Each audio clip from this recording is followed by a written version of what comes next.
सध्या मी चिखली मेकर रोडवरून मेकरकडून चिखलीकडे चाललोय बुलढाण्याकडे. ही जी समोरची आरटीओची गाडी आहे तिचा स्पीड आपण पाहू आता. केव्हाचा मी हिचा पाठलाग करतोय. हे आहे सध्या 94-95च्या स्पीडने ही गाडी. आपला जेवढ्याच्या पेक्षा 1-2 स्पीड त्याचा 10 स्पीड जास्त असेल. हे नियम हे लोक जे आपल्याला नियम शिकवतात या ठिकाणी आणि त्यांचा स्पीड पहा. हा जो रोड आहे या रोडचं स्पीड लिमिट हे 80च्या वरती तर नाहीच आहे. काही ठिकाणी 70 असेल, 80 असेल, 80च्या आत असेल. परंतु हे आपल्याला नियम शिकवतात आणि स्वतः नियम पाळत नाहीत. आरटीओ उपप्रादेशिक परिवहन कार्यालय बुलढाणाची गाडी आहे आणि यांना नियम नाहीत का? आता बघा यांची मजा पाहता. सध्या 86-87चा स्पीड आहे आणि आता जवळ गाव आलंय. समोर कर कॅमेरा. समोर गाव वगैरे आलंय.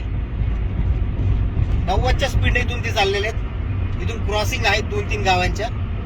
आंबाशी आहे बाजूला बघा, दिसतंय. इथं स्पीड कमी केलं पाहिजे. ही लोक आपल्याला आहे ना कॅमेरा लावून ठेवतात, स्पीड गन लावून ठेवतात आणि चालन पाडतात. मग नियम याच्यासाठी नाही आहेत का? हा प्रश्न मला यांना विचारायचा आहे. तुमच्यापैकी किती जणांचे चालन या आरटीओ वाल्यांनी फाडलेले कमेंट मध्ये उत्तर द्या. फाडलेलं असेल 100%, काही जणांना अनुभव आलेलाच असेल, पण काय खरं नाही. आता केव्हाचा पाठलाग करतो यांचा आम्ही.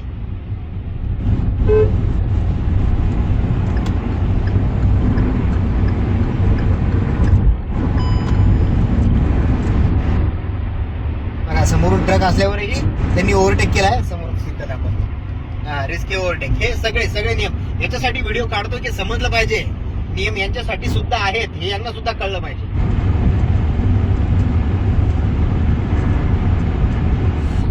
तर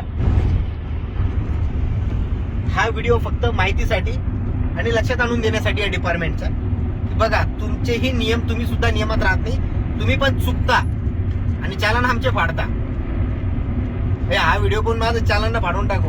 अरे माझं स्पीड आता हे गाडी एवढं आहे बघा. आता किती स्पीड सिकंद दाखवायची स्पीड. समोर गाडी कडे कर म्हणजे लक्षात आलं पाहिजे. आहे ना, लक्षात आलं. स्पीड लिमिटच्या बाहेर पळतीये. रोडची जी लिमिट आहे स्पीड लिमिट त्याच्या बाहेर पळतीये आरटीओची गाडी. धन्यवाद.